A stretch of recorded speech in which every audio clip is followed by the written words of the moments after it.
Welcome to In Focus. It's the start of day 7 since the Canterbury Earthquake, and here in the shaky city, we're moving into recovery mode. On today's show, the insurance industry claims flooding in. How's it coping? The psychological effects of Mother Nature's fury. How are we coping? But first, the news with Grace Cocker.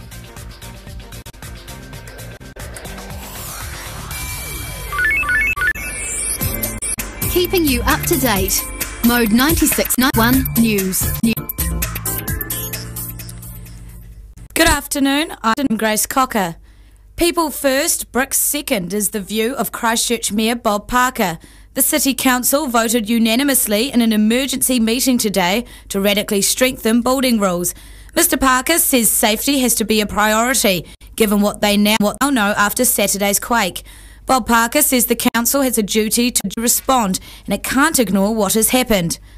The dangers of picking up hitchhikers has been thrown into sharp relief by an incident in Gisborne overnight. A woman had a knife pulled on her when she stopped for a group of 4 hitchers on the outskirts of town, telling them she couldn't take them to Tauranga. Police say fortunately for the woman, the man with the knife was restrained by the rest of the group.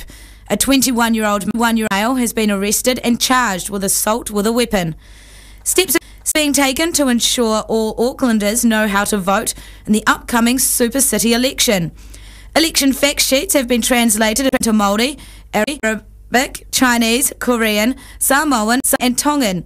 The fact sheets include details on the new structure to local government in Auckland, as well as enrolment and voting details.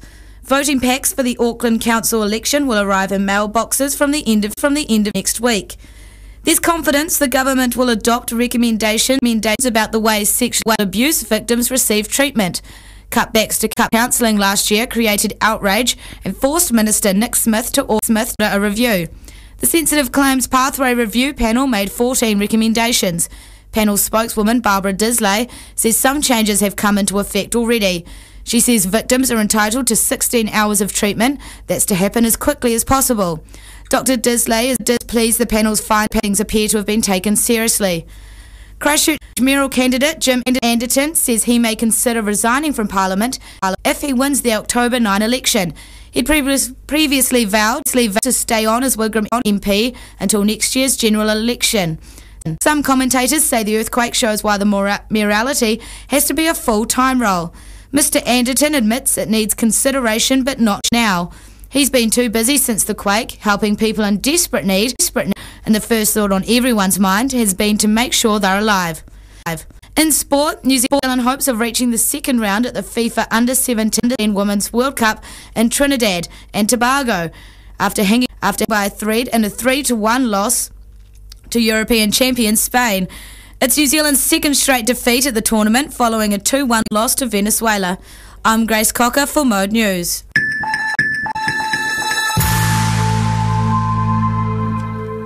Thanks, Grace. This morning, the Finance Minister, Bill English, has been out surveying some of the worst affected areas to get an understanding of what Cantabrians are going through. Reporter Jennifer Savage went out to Bexley with him this morning. She now joins me live. Jennifer, what did the Minister do this morning? Thanks, Sam. Well, basically the Minister's here to get an understanding on the insurance and damage assessment process. So he's been going through homes in Bexley this morning with the insurers from the Earthquake Commission and with the qualified builders, who are the estimators, to understand what the process is so he can pass it on to Parliament. And what was his reaction when he saw these buildings? Well, both Bill English and Lance Dixon, who's the Earthquake Commission insurance manager, were stressing how the unprecedentedness of the damage here, and their top priority is to enable building on the site again. But rebuilding is going to be a fairly complex issue. Geotechnical engineers are saying the ground under the wetlands is still moving from Saturday's quake. But Lance Dixon says that at this stage, the information he has means he believes rebuilding on the sites will be possible. Now, this would only be after special ground strengthening. Now, this would leave the residents with a choice to stay and rebuild or to cut their losses and leave. Now, the interesting part of this is the Earthquake Commission's mandate has a capped payout at $112,500. So if your damage goes over that 112,000, and most of the damaged properties in Kaiapoi and Bexley do, you need private insurance to cover the rest. But if you're not insured, you need to register that you're not insured with your claim to the Commission. They say they're collecting this data to pass on to the government about who's uninsured. We asked Bill English what will the government be paying for those who are uninsured, but he was fairly coy on the issue and hinted that traditionally only those who had already paid for insurance reap the benefits, but he wasn't conclusive on the issue. He also stressed the need to get your claims in, as there is a cut-off period, which is 30 days since the quake. So by the 4th of October, your claims need to be in, otherwise they may not be accepted. Okay, Jennifer, so what about cover for damaged land? Who pays for that? Well, now that's the most recent issue of interest, which both Bill English and Lance Dixon were being questioned on this morning, is the amount homeowners will be paid not for their house, but for the damaged land value if they have to leave. Now, the Earthquake Commission does actually pay for property value if you have to move, but they only pay to minimum property standard size. Now, this minimum property standard size is a set area set by the council. Now, Lance Dixon couldn't actually tell us offhand what that standard size was. But at this stage, it seems if your damaged land is bigger than whatever the standard size amount is, you may not get a payout reflecting that standard size.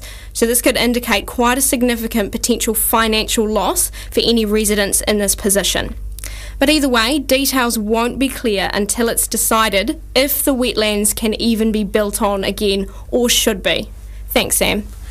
Thanks very much for that, Jennifer. And as we are in the recovery mode now, insurance is the name of the game, really. Many of us affected by the earthquake are relying on insurance to pull us through this time. Experts say getting all the claims realised is a huge job. It makes you think, if everyone claims, can the insurance companies handle it? Chris Ryan, Chief Executive of the Insurance Council, says it's not an issue. All the members of the Insurance Council should be able to cope. In fact, I believe they will. A lot of the money that will be paid out will come from offshore. It will come from international markets, the reinsurance market. Effectively, the insurance companies insure themselves, and then they claim on their insurance, which is where the big money is. But it's not just money which insurers are relying on from overseas.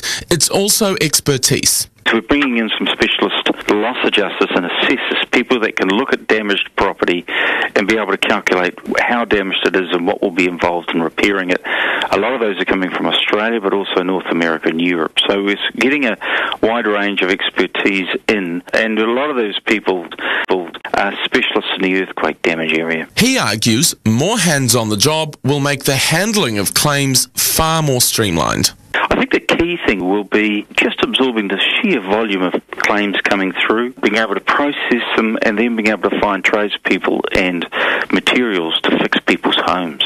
The Earthquake Commission and insurance companies are now charged with getting Canterbury back on its feet. The Earthquake Commission will pay the first $100,000 of any residential home claim and the first $20,000 for contents. The rest, though, is up to private insurers. Claims are flooding in. We've found now in the last couple of days a very large increase in the number of claims. I think we're up over 30,000 now, and it's climbing quite steadily. So we're finding people are now making claims, which I think is a good thing, and we would encourage them to do so as soon as they can. Kaiapoi's New World supermarket is one of those claimants. The quake's timing couldn't have been worse. The supermarket was undergoing a multi-million-dollar upgrade. Now, though, it's a workplace that's been condemned. Foodstuffs Chief Executive Stephen Anderson says 90 staff have lost their jobs. We wanted to lessen the impact on our employees, and both Foodstuffs and the insurers came to the party in that regard. We've given a commitment that all employees, we found other jobs within the Foodstuffs group if they wish to. But to do that, we needed more time, and the insurers came to the party in that regard, and we're paying 2 months of pay for all staff, and that will give us the time to reallocate them. I didn't know what to expect because I've never been in this sort of situation before. He says the insurer was under no contractual obligation to offer the wage package, and full-time affected staff will also be given $500 worth of groceries. And the latest insurance for trauma counselling and expert help for people psychologically affected by the earthquake and also the continuing aftershocks. 34 counsellors from throughout the country have joined the 100 counsellors already in the city, and they'll stay as long as they need to help get people through. Grace Cocker has been talking to